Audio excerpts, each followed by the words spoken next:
Your ideas are great by virtue of them standing up to the peer review process.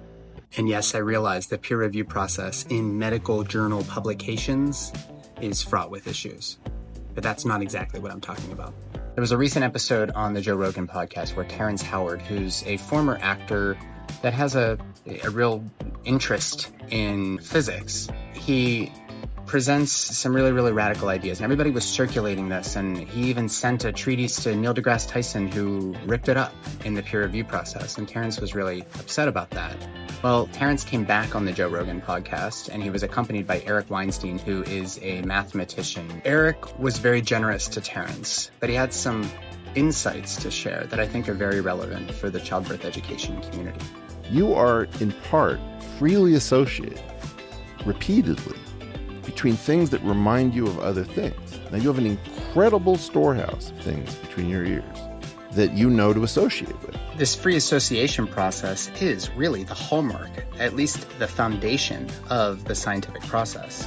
But merely finding associations between things can lead you to some pitfalls.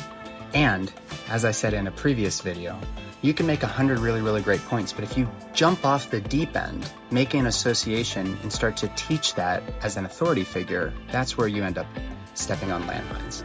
And to me, it's just like super cool stuff and then suddenly turns into horseshit. Then, every time he steps on a landmine, my colleagues just start laughing.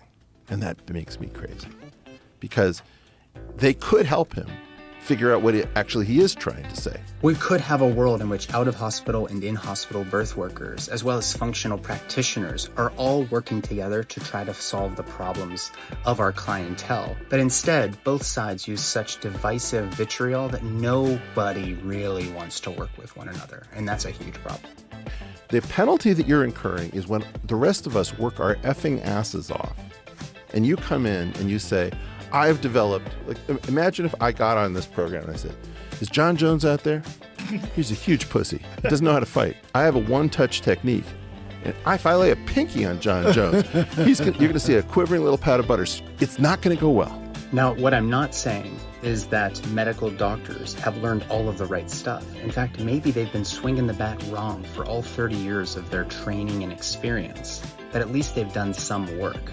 And when you're just regurgitating things you've heard on blogs or read in books or heard on podcasts or found on social media in order to prove a point and to gain followers and to get people to pay you money for your programs or whatever, the medical establishment and people with higher level degrees, people maybe without higher levels of degrees, people who have just done a lot of research on their own, are not going to see you as somebody that's on the same level. And they're just going to pick you apart and they're going to discard all of your great ideas. My name's Nathan Riley. I'm a board-certified OBGYN, and I am here to help you.